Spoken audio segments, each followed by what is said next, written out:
पश्चिम में एक पुरानी किंवदंती घोस्ट राइडर की कहानी बताती है, जिसके बारे में कहा जाता है कि वह हर पीढ़ी में एक बार आता है। वे एक शापित आत्मा है जो शैतान के सौदे बटोरने के लिए पृथ्वी पर सवारी करने के लिए अभिशप्त है। कई साल पहले कार्टर स्लेड नाम के एक घोस्ट राइडर को 1000 बुरी आत्माओं का अनुबंध लाने के लिए सैन वांगनसा गांव भेजा गया था। लेकिन यह अनुबंध इतना शक्तिशाली था कि वह मेफिस्तो को इसकी अनुमति नहीं दे सकता था। तो कार्टर इसके साथ चला गया और खुद शैतान से आगे निकल गया। 150 साल बाद 1986 में जॉनी ब्लेज और उनके पिता बार्टन स्टंट मोटरसाइकिल चालकों के रूप में एक साथ काम करते हैं। हालांकि बार्टन जॉनी से नाराज है क्योंकि वह दर्शकों में बैठी अपनी प्रेमिका रॉक्सैन से विचलित होता रहता है, जिससे एक शो के दौरान उसकी जान जा सकती है। बार्टन का स्वास्थ्य स्पष्ट रूप से हर दिन बिगड़ता जा रहा है, लेकिन वह धूम्रपान छोड़ने से इनकार कर देता है, चाहे जॉनी कितनी ही बार अपनी सिगरेट फेंक दे। एक दोपहर रॉक्सैन कुछ विनाशकारी समाचार साझा करने के लिए जॉनी से बात करने आता है। उसके पिता उसे उसकी मां के साथ रहने के लिए दूर भेज रहे हैं। जॉनी उसे खोने के विचार को बर्दाश्त नहीं कर सकता है और उसे एक साथ भागने के लिए कहता है। रॉक्सैन उत्साह से सहमत है और वे इसे अगले दिन करने की योजना बनाते हैं। बाद में शाम को जब बार्टन सो रहा होता है, जॉनी को एक अस्पताल से कूड़ेदान में एक पत्र मिलता है जिसमें बताया गया है कि बार्टन का कैंसर फैल रहा है। जॉनी विश्वास नहीं कर पाता कि उसके पिता ऐसा कुछ छिपा रहे हैं और सोचने लगता है कि वह रॉक्सैन के साथ अब और नहीं भाग सकता क्योंकि बार्टन को इस तरह छोड़ना क्रूर होगा। उनके विचार अचानक मेफिस्तो द्वारा बाधित होते हैं, जो जॉनी को एक सौदा पेश करता है। वह लड़के की आत्मा के बदले में बार्टन के कैंसर का इलाज करेगा। जॉनी उस पर विश्वास नहीं करता है, लेकिन फिर भी जिज्ञासा से अनुबंध की जांच करता है, जिससे गलती से उसकी उंगली कागज से कट जाती है।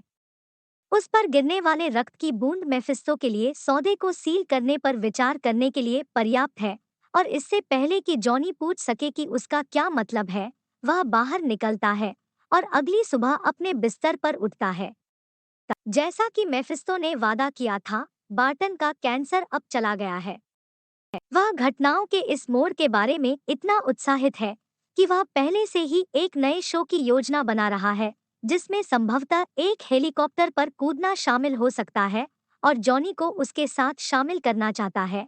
लेकिन जॉनी रॉक्सैन के साथ भागने के लिए तैयार हो रहा है। अब जबकि उसके पिता बेहतर है, तो उसे अब उसकी आवश्यकता नहीं है, और जॉनी जीवन में मूर्खतापूर्ण स्टंट से अधिक चाहता है। इस तरह के शब्द बार्टन को चोट पहुंचाते हैं, लेकिन वह नहीं चाहता कि रॉक्सैन के पिता उनके पीछे पुलिस भी भेजें, इसलिए वह जॉनी को अपनी सबसे प्रिय बाइक लेने की अनुमति देता है। जब जॉनी छोड़ने वाला होता है, तो वह एक तंबू से कुछ हंगामा सुनता है और यह पता लगाने के लिए वापस भागता है कि शो के दौरान उसके पिता की मृत्यु हो गई जब मेफिस्तो ने उसे एक त्वरित यात्रा का भुगतान किया। इस बात से डरते हुए कि अनुबंध ने उसे क्या प्राप्त किया है, जॉनी खुद के लिए चीजों को समाप्त करने पर विचार कर रहा है, लेकिन मेफिस्तो उसे रोकता है क्योंकि उसे उसकी जीवित जरूरत है। वह भविष्य में वापस आने का वादा भी करता है जब उसे उसकी आवश्यकता होती है। गायब होने से पहले वह जॉनी को छूता है और उसके अंदर एक लौ जलाता है, क्योंकि वह उसे वह सब कुछ छोड़ने के लिए कहता है जो उसे प्यार करता है। इसका क्या मतलब हो सकता है? इस डर से जॉनी अपनी बाइक लेता है और रॉक्सैन द्वारा उसकी प्रतीक्षा कर रहा है, लेकिन बिना स्पष्टीकरण दिए उसे छोड़ देता है। 21 साल बाद 2007 में वयस्क जॉनी एक प्रसिद्ध स्टंट राइडर है, जो इस बात के लिए जाना जाता है कि वह हर गिरने पर कैसे बच गया। जब उसके स्टंट विफल हो जाते हैं, क्योंकि वह मेफिस्तो और अनुबंध के बारे में सोचता रहता है, लेकिन वह खुद को समझाने की कोशिश करता है कि वह डरता नहीं है। जॉनी कभी भी साक्षात्कार नहीं देता है, लेकिन उसके यात्रा दल के साथ उसके अच्छे संबंध हैं, विशेष रूप से उसका सबसे अच्छा दोस्त मैक, जो बार्टन की दुर्घटना की सालगिरह पर एक छलांग के साथ कारों में एक फुटबॉल मैदान की लंबाई को साफ करने के लिए जॉनी के बारे में चिंतित है। यह भी तथ्य है कि जॉनी अजीब धार्मिक किताबों से ग्रस्त है, जिसके बारे में मैक को लगता है कि मैक उसके दिमाग से खिलवाड़ कर सकता है, लेकिन जॉनी उसकी चिंताओं को खारिज कर देता है, यह समझाते हुए कि वह एक संकेत की प्रतीक्षा कर रहा है। इस बीच मेफिस्टो का बेटा ब्लैक हार्ट पृथ्वी पर प्रकट होता है और एक बाइकर बार के पास जाता है ताकि अंदर के हर इंसान को मार सके। एक बार जब सभी मर जाते हैं तो छिपे हुए दिखाई देते हैं। उनके 3 गिरे हुए स्वर्गदूत तत्वों से बंधे होते हैं। पृथ्वी आधारित शक्तियों के साथ ग्रेसेल, वायु आधारित शक्तियों के साथ एबिगोर और जल आधारित शक्तियों के साथ वॉलो है। ब्लैकहार्ट चाहता है कि वे सैन वेंगांजा अनुबंध को खोजने में उसकी जबरदस्त शक्ति का उपयोग करने में मदद करे और दुनिया पर कब्जा कर ले और छिपे हुए सहमत हों। इससे पहले कि वे आगे बढ़ सकें, मेफिस्टो ब्लैकहार्ट को यह याद दिलाने के लिए बाहर आता है कि अभी उसका समय नहीं आया है, लेकिन ब्लैकहार्ट परवाह नहीं करता। मेफिस्टो उसे पृथ्वी पर चोट नहीं पहुंचा सकता क्योंकि वह कभी नहीं गिरा, हालांकि घोस्ट राइडर कर सकता है। हालांकि ब्लैकहार्ट मेफिस्टो की रचना से डरता नहीं है और उसके बाद आदमी को भेजने की हिम्मत करता है, हालांकि वह इस तथ्य से स्पष्ट रूप से ईर्ष्या करता है कि उसके पिता ने उसके बजाय एक इंसान को ऐसी शक्ति दी थी। अगले दिन जॉनी शो के लिए तैयार हो रहा है और पत्रकारों को हमेशा की तरह अनदेखा कर रहा है, लेकिन वह एक अपवाद बनाता है जब उसे पता चलता है कि एक वयस्क रॉक्सैन भी उसका साक्षात्कार करने आया है। हालांकि उसके सवालों का जवाब देने के बजाय जॉनी अपना खुद का बनाता रहता है, क्योंकि वह जानना चाहता है कि वह इतने सालों से क्या कर रही है। साक्षात्कार छोटा कर दिया गया है क्योंकि यह कहीं नहीं जा रहा है और रॉक्सैन छोड़ देता है, चाहे उसका कैमरामैन कितना भी रहना चाहे, क्योंकि वह जॉनी को कूदते देखना कभी पसंद नहीं करती थी। जॉनी के बारे में बात करते हुए वह रॉक्सैन को उस संकेत के रूप में देखता है जिसकी वह प्रतीक्षा कर रहा था और कारों के बजाय हेलीकॉप्टरों के झुंड पर कूदने के अपने पिता के पुराने विचार के माध्यम से जाने का फैसला करता है। रॉक्सैन के साथ अंधेरे विचारों को बदलकर जॉनी की छलांग पूरी तरह से सफल होती है, लेकिन जश्न मनाने के लिए रुकने के बजाय जॉनी बस चलता रहता है और सड़क पर रॉक्सैन की वैन को पकड़ने के लिए इमारत से बाहर चला जाता है। चूंकि वह गाड़ी रोकने या उससे बात करने से भी मना कर देती है, जॉनी आगे बढ़ जाता है और वैन को रोकने के लिए सड़क को अवरुद्ध कर देता है। इससे रॉक्सैन उग्र हो जाता है, लेकिन जॉनी बताते हैं कि अगर रॉक्सैन वास्तव में उसके साथ कुछ भी नहीं करना चाहता था तो वह उसे चूमने से पहले साक्षात्कार को ठुकरा देती। रॉक्सैन उसे दूर धकेलता है, लेकिन उसकी बात भी देखता है और बाद में साथ में डिनर करना स्वीकार करता है। रात गिरती है और रॉक्सैन रेस्तरां में इंतजार कर रहा है, जॉनी के संदेशों की कमी के बारे में चिंतित है, जो पहले ही काफी देर हो चुकी है। वह अभी भी अपने अपार्टमेंट में है। देरी हो रही है क्योंकि उसने देखा है कि उसके हाथ काफी लाल और गर्म हो रहे हैं। उसके नाम से पुकारने वाली एक रहस्यमय आवाज भी है और जब वह बाहर जाता है तो उसे मेफिस्टो मिलता है, जो चाहता है कि जॉनी ब्लैकहार्ट को रोक दे क्योंकि यह अनुबंध का हिस्सा है। जाहिर तौर पर जॉनी मना कर देता है और अपनी बाइक पर अपनी डेट पर जाने के लिए तैयार हो जाता है, लेकिन अनुबंध के पीछे का जादू शुरू हो जाता है और बाइक अचानक आग की लपटों में घिर जाती है, क्योंकि यह जॉनी को पागल गति से दूर ले जाती है, वस्तुओं को पिघलाते हुए। इस बीच ब्लैकहार्ट और the hidden local train station पर पहुंचे जहां एक कब्रिस्तान हुआ करता था। अफवाहें कहती हैं कि सैन वेंगांजा अनुबंध को वहीं दफनाया गया था। स्टेशन के कार्यवाहक बताते हैं कि कब्रों को एक चर्च के कब्रिस्तान में ले जाया गया था और समूह को बाहर निकालने की कोशिश करता है, जो उसे ब्लैकहार्ट द्वारा मार दिया जाता है। जॉनी के पास वापस बाइक उसे ट्रेन स्टेशन के एक गोदाम में ले जाती है, जहां वह अंत में सभी नियंत्रण खो देता है और जादू उसे एक उग्र कंकाल में बदल देता है, जिसे घोस्ट राइडर के रूप में जाना जाता है। ब्लैकहार्ट उसे ढूंढता है और पूरी शक्ति से उस पर हमला करने के लिए उसे गंभीरता से नहीं लेता है, इसलिए वह जाने से पहले ग्रेसेल को उसके पीछे भेजता है। जॉनी जितना दिखता है उससे कहीं अधिक शक्तिशाली है और ग्रेसेल पर कूदने से पहले खुद को ब्लैक हार्ट के हमले से आसानी से मुक्त कर लेता है। अपनी विशेष लौ श्रृंखला के साथ 1 सेकंड में उसे मार देता है। बाद में जॉनी अपनी बाइक को और अधिक शक्तिशाली बनाने के लिए अपनी नई शक्तियों का उपयोग करता है और तब तक भागता है जब तक कि वह एक किशोर को लूटा हुआ नहीं पाता। जॉनी हमले को रोकता है और लड़की के सुरक्षित रूप से भाग जाने के बाद वह चोर को पकड़ लेता है और उस पर अपनी तपस्या का उपयोग करता है, एक ऐसी शक्ति जो नश्वर लोगों को उन सभी दर्दों को महसूस करने का कारण बनती है जो उन्होंने दूसरों को दिए हैं, उनकी आत्मा को चीरते हुए। चोर ने अपने जीवन में दूसरों का इतना नुकसान किया है कि वह निर्णय नहीं ले पाता और मर जाता है। फिर जॉनी तब तक सवारी करता रहता है जब तक कि वह सूर्य के उदय होने के ठीक समय पर स्थानीय कब्रिस्तान में नहीं पहुंच जाता, जिसका अर्थ है कि वह अपने पिता की कब्र पर पहुंचते ही वापस सामान्य हो जाता है। इस बात से अनजान कि कार्टर स्लेड भी पास में दफन है। वहां वह केयरटेकर द्वारा पाया जाता है, जो जॉनी के बेहोश होने पर उसे अपनी छोटी सी झोंपड़ी में ले जाता है। कुछ घंटों बाद जॉनी के सिर में दर्द हो जाता है, लेकिन केयरटेकर उसे याद दिलाना सुनिश्चित करता है कि कल रात जो कुछ भी हुआ वह वास्तविक था और यह फिर से होगा। इसलिए जॉनी को इस तथ्य के साथ आने की जरूरत है कि घोस्ट राइडर उसके जीवन का हिस्सा है। अभी केयरटेकर अपनी मदद की पेशकश करता है और कुछ हिचकिचाहट के बाद जॉनी स्वीकार कर लेता है। इस प्रकार केयरटेकर जॉनी के घावों का ख्याल रखते हुए उसे सैन वंगांसा शहर के बारे में बताता है, जहां सभी नागरिकों की आत्माएं लालच में एक दूसरे को मारने के बाद हमेशा के लिए फंस गई थी। इस बीच रॉक्सैन समाचार के लिए ट्रेन स्टेशन पर आपदा को कवर कर रही है, उस किशोरी का साक्षात्कार कर रही है जो लगभग लुट गई थी, लेकिन जब वह आग की लपटों में एक कंकाल का वर्णन करती है तो उस पर विश्वास नहीं करती। साक्षात्कार समाप्त होने के बाद जॉनी द्वारा रॉक्सैन से माफी मांगने की कोशिश की जाती है, लेकिन वह इसे स्वीकार नहीं करती है, यह इंगित करते हुए कि यह दूसरी बार है जब उसने उसे चोट पहुंचाई है और शायद उसके पिता सही थे, वह सिर्फ एक चरण है। जबकि पुलिस को पूरे मलबे के नीचे एक बाइक लाइसेंस प्लेट मिली, जॉनी घर लौटता है और अपने धार्मिक ग्रंथों से युक्तियों का उपयोग करते हुए वह अपनी शक्तियों को नियंत्रित करने का अभ्यास करना शुरू कर देता है।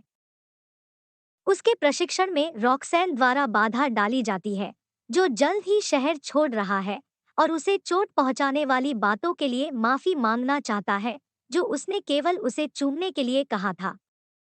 पूरे घोस्ट राइडर सौदे के बारे में चिंतित जॉनी उसे दूर धकेल देता है क्योंकि वह उसे खतरे में नहीं डालना चाहता। इससे रॉक्सैन क्रोधित हो जाता है, जो जॉनी के मिश्रित संदेशों से थक गया है और जो हो रहा है उसे स्वीकार करने के लिए उसे मजबूर करता है। स्पष्ट रूप से वह उस पर विश्वास नहीं करती है और जब वह उसे जाने के लिए कहता है तो वह और भी क्रोधित हो जाती है क्योंकि सूर्य अस्त हो रहा है, इसलिए वह अपने दिल के साथ दरवाजे से बाहर है और मान रही है। जॉनी उससे छुटकारा पाने के बहाने बना रहा है। जैसे ही रॉक्सैन चला जाता है, पुलिस जॉनी को गिरफ्तार करने के लिए आती है क्योंकि उन्हें मिली लाइसेंस प्लेट उसकी बाइक की थी। पुलिस स्टेशन पर जासूस जॉनी पर अच्छे पुलिस वाले की चाल खराब पुलिस वाले को मारने की कोशिश करते हैं और यहाँ तक कि उसके करियर को भी खतरे में डालते हैं, लेकिन चूंकि जॉनी इसके झांसे में नहीं आता, उसे तब तक एक कोठरी में रखा जाता है जब तक कि वह कबूल करने के लिए तैयार नहीं हो जाता। यह सेल एक प्रसिद्ध व्यक्ति को मारने के लिए उत्सुक कैदियों से भरा है, लेकिन जैसे ही वे करीब आते हैं, रात अंततः गिर जाती है और जॉनी फिर से घोस्ट राइडर बन जाता है, एक शुद्ध आत्मा वाले किशोर लड़के को छोड़कर सभी कैदियों को आसानी से एक हिट के साथ बाहर कर देता है। एक अन्य कैदी की जैकेट चुराने के बाद जॉनी सेल की सलाखों को जला देता है और पानी पर गाड़ी चलाकर उसे रोकने की कोशिश करने वाले पुलिस की अनदेखी करते हुए अपनी बाइक से भाग जाता है। इस बीच ब्लैक हार्ट उस पुजारी से मिलने जाता है जो कथित तौर पर उस पुजारी के स्थान की रक्षा करता है। सैन वेंगाजा अनुबंध करता है, लेकिन पुजारी बात करने से इनकार कर देता है और मारा जाता है। ब्लैक हार्ट भी समझ सकता है कि घोस्ट राइडर उनके पीछे आ रहा है, इसलिए वह अबीगोर को उसे रोकने के लिए भेजता है। यह जॉनी को पूरे शहर में दानव का पीछा करने का कारण बनता है, जबकि बदले में पुलिस उसका पीछा करती है। जब एबिगोर एक बहुत ऊंची इमारत पर चढ़ता है, तो जॉनी अपनी बाइक पर भी ऐसा ही करता है। यह रॉक्सैन द्वारा अपने होटल के कमरे से देखा जाता है और उसे कहानी पर विश्वास करने में मदद करता है। इमारत के शीर्ष पर जॉनी पुलिस हेलीकॉप्टर को पकड़ने के लिए अपनी चेन का उपयोग करता है और एबिगोर की ओर मुड़ने से पहले उसे फेंक देता है, लेकिन वही चाल उस पर काम नहीं करती है, क्योंकि आप हवा से बनी किसी चीज को नहीं पकड़ सकते। सौभाग्य से जॉनी एक त्वरित विचारक है और श्रृंखला का उपयोग एक छोटे रोष तूफान को बनाने के लिए करता है, जो एबिगोर को अवशोषित करता है और वैसे भी उसे मार डालता है। बाद में वह अपनी बाइक को सड़कों के बीच में खड़ा करता है और रॉक्सैन और जिज्ञासु भीड़ को नोटिस करता है, लेकिन वह उससे संपर्क नहीं कर सकता क्योंकि पुलिस रास्ते में आ जाती है। उनकी गोलियां जॉनी को चोट नहीं पहुंचा सकती हैं, इसलिए उन्हें आग की दीवार से पीछे धकेलने के बाद वह सुरक्षित रूप से दूर चला जाता है। जब तक सूरज उगता है, जॉनी कब्रिस्तान में पहुंच जाता है और केयरटेकर से मदद मांगता है। कार्टर स्लेड और चोरी हुए अनुबंध के पीछे की पूरी कहानी समझाने के बाद केयरटेकर याद दिलाता है। जॉनी को लगता है कि ब्लैकहार्ट उसे पाने के लिए कुछ भी करेगा, जिसमें उसके प्रियजनों को चोट पहुंचाना भी शामिल है, इसलिए जॉनी रॉक्सैन की जांच करने के लिए शहर वापस चला जाता है। इस बीच पुलिस अभी भी जॉनी को खोजने की कोशिश कर रही है और रॉक्सैन से मदद मांग रही है, क्योंकि वह उसके करीब है, लेकिन वह कुछ भी नहीं जानने का नाटक करती है। बाद में रॉक्सैन केवल मैक को खोजने के लिए जॉनी के अपार्टमेंट में जाता है, जो यह पता लगाने की कोशिश कर रहा है कि उसके सबसे अच्छे दोस्त के साथ क्या हो रहा है। रॉक्सैन ऐसी अविश्वसनीय कहानी नहीं बताना चाहती, लेकिन वह उसके साथ सुराग के लिए धार्मिक ग्रंथों को देखना स्वीकार करती है। जब रात होती है, ब्लैकहार्ट और वालो केयरटेकर के पास जाते हैं और उसे पीटते हैं, उसे अनुबंध के स्थान को कबूल करने की कोशिश करते हैं, लेकिन चूंकि केयरटेकर नहीं टूटता, इसलिए ब्लैकहार्ट ने फैसला किया कि उसे जॉनी के पीछे जाना होगा। क्षण भर बाद वह अपार्टमेंट में भी दिखाई देता है और मैक को मारने के बाद वह जॉनी के खिलाफ उसका इस्तेमाल करने का तरीका खोजने के लिए रॉक्सैन की ओर मुड़ता है। जॉनी की बात करें तो वह अंत में दिखाई देता है और ब्लैकहार्ट के खिलाफ लड़ाई शुरू करता है, लेकिन उसकी कलम और ताक उस पर काम नहीं करती है, क्योंकि ब्लैकहार्ट के पास आत्मा नहीं है। ब्लैकहार्ट इस क्षण का फायदा उठाकर जॉनी को दूर धकेलता है और उसके परिवर्तन को पूर्ववत करता है। फिर उसने जॉनी को यह कहते हुए रॉक्सैन का अपहरण कर लिया कि अगर वह उसे फिर से देखना चाहता है, तो उसे सैन वेंगांजा अनुबंध लाना होगा। क्षण भर बाद जॉनी कब्रिस्तान में वापस आ गया है और कार्यवाहक को उसे अनुबंध देने के लिए मना लेता है, जो उसके फावड़े में छिपा हुआ था। चूंकि जॉनी ने अपना सौदा प्यार से किया था, न कि लालच से, केयरटेकर को भरोसा है कि वह इसे समाप्त कर सकता है और अपनी मदद की पेशकश करता है, क्योंकि वह कार्टर स्लेड की कब्र को नकली बताता है। यह पता चला है कि केयरटेकर असली कार्टर है और उसके पास अभी भी अपनी घोस्ट राइडर शक्तियां हैं, इसलिए वह अपने घोड़े को बुलाता है और जॉनी के साथ मिलकर उसे सैन वेंगांजा तक ले जाता है। दुर्भाग्य से कार्यवाहक नहीं रह सकता, क्योंकि यह आखिरी बार है जब वह बदल सकता है, लेकिन जाने से पहले वह जॉनी को एक शॉटगन देता है। जॉनी का सामना करने वाला पहला प्रतिद्वंद्वी वालो है, जो उसे अपने दलदल में डुबाने की कोशिश करता है, लेकिन पानी जॉनी को चोट नहीं पहुंचा सकता है और वह अपनी लपटों का इस्तेमाल दानव को भगाने के लिए करता है। इसके बाद जॉनी ब्लैकहार्ट के पीछे जाता है, उसे अनुबंध सौंपने का नाटक करने से पहले रॉक्सैन को छोड़ देता है। यह केवल एक चाल है जो एक और लड़ाई को ट्रिगर करती है, लेकिन जब से सूरज निकल रहा है, जॉनी अपनी शक्तियों को खो देता है और ब्लैकहार्ट को अनुबंध हथियाने और सभी आत्माओं की शक्ति को अवशोषित करने से नहीं रोक सकता, उसे लीजन में बदल देता है। जॉनी अभी भी हार मानने से इनकार करता है और अपनी बंदूक से लीजन को गोली मार देता है, लेकिन गोलियों से उसे कोई नुकसान नहीं होता है और लीजन जॉनी को मारने के लिए तैयार गर्दन से पकड़ लेता है। सौभाग्य से वह रॉक्सैन द्वारा बचा लिया जाता है, जो शॉटगन को पुनः प्राप्त करता है और लीजन के सिर को उड़ा देता है, जिससे वह जॉनी को गिरा देता है। जबकि लीजन को पुनः उत्पन्न करने में एक पल लगता है, जॉनी रॉक्सैन से शॉटगन लेता है और इसे उसी तरह बदलने का प्रबंधन करता है जैसे उसने अपनी बाइक को छाया में रखकर किया था, क्योंकि समस्या खुद सूरज की रोशनी है और न कि केवल दिन का समय। इस शक्तिशाली हथियार का एक शॉट सेना को उड़ा देता है और जब वह फिर से उत्थान के माध्यम से जाता है, जॉनी आत्माओं को दानव के शरीर में सुधार करते हुए देखता है, जिससे उसे एक विचार मिलता है। परछाइयों में कदम रखते हुए वह घोस्ट राइडर में बदलने का प्रबंधन करता है और इस बार वह अपनी तपस्या का उपयोग कर सकता है, क्योंकि अब लीजन के पास हजारों आत्माओं का न्याय करना है। सभी भ्रष्ट आत्माओं को जलाने से सेना भी मर जाती है। अपने दुश्मन को पराजित करने के साथ रॉक्सैन करीब आता है और ज्वलंत चेहरे को छूता है। यह साबित करता है कि जॉनी को चूमने से पहले वह डरती नहीं है। रास्ते में वे मेफिस्टो से मिलते हैं, जो जॉनी को अच्छी तरह से किए गए काम के लिए बधाई देता है और घोस्ट राइडर की शक्ति वापस मांगता है। हालांकि जॉनी इसे वापस करने से इनकार कर देता है, क्योंकि वह नहीं चाहता कि यह गलत हाथों में पड़े, इसलिए वह निर्दोषों की रक्षा के लिए इसे रख लेगा। दुर्भाग्य से इसका मतलब यह भी है कि जॉनी फिर से सामान्य जीवन नहीं जी सकता है, इसलिए मेफिस्टो के चले जाने के बाद वह रॉक्सैन को अलविदा कहता है, जो बहुत समझदार है क्योंकि जॉनी हमेशा से ऐसा ही रहा है। जॉनी सूर्यास्त में अपनी बाइक की सवारी करने से पहले युगल एक आखिरी चुंबन साझा करता है, ताकि एकमात्र घोस्ट राइडर के रूप में एक नया जीवन शुरू किया जा सके। ऐसे ही रोमांचक और शानदार कहानियों के लिए चैनल को आज ही लाइक और सब्सक्राइब कर लीजिए, क्योंकि दोस्तों हम हर रोज आपके लिए नई फिल्म लाते रहेंगे। आप और कौन सी मूवी यहाँ देखना चाहते हो, कमेंट सेक्शन में बताओ।